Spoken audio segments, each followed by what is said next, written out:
আজ হলো আবার সানডে, তাই দেখো এখানে বড় লগা নিয়ে গাছ থেকে আম পাচ্ছে।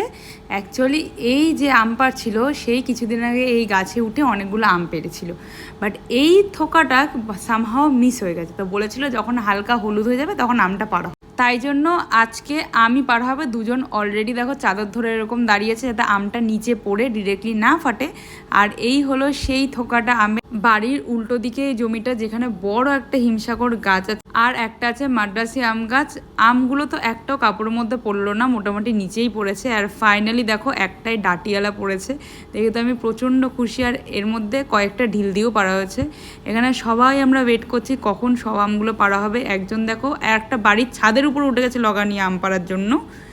তো ফাইনালি যেহেতু হালকা পেকে গেছিলো ওই জন্য সব নিজেরাই চাকু দিয়ে ছাড়িয়ে ছাড়িয়ে এখানে সবাই মোটামুটি গোল করে দাঁড়িয়ে দাঁড়িয়ে আম খাচ্ছে। আর সিরিয়াসলি খুব ভালো টেস্ট। তো আজকের মিশন এখানেই শেষ।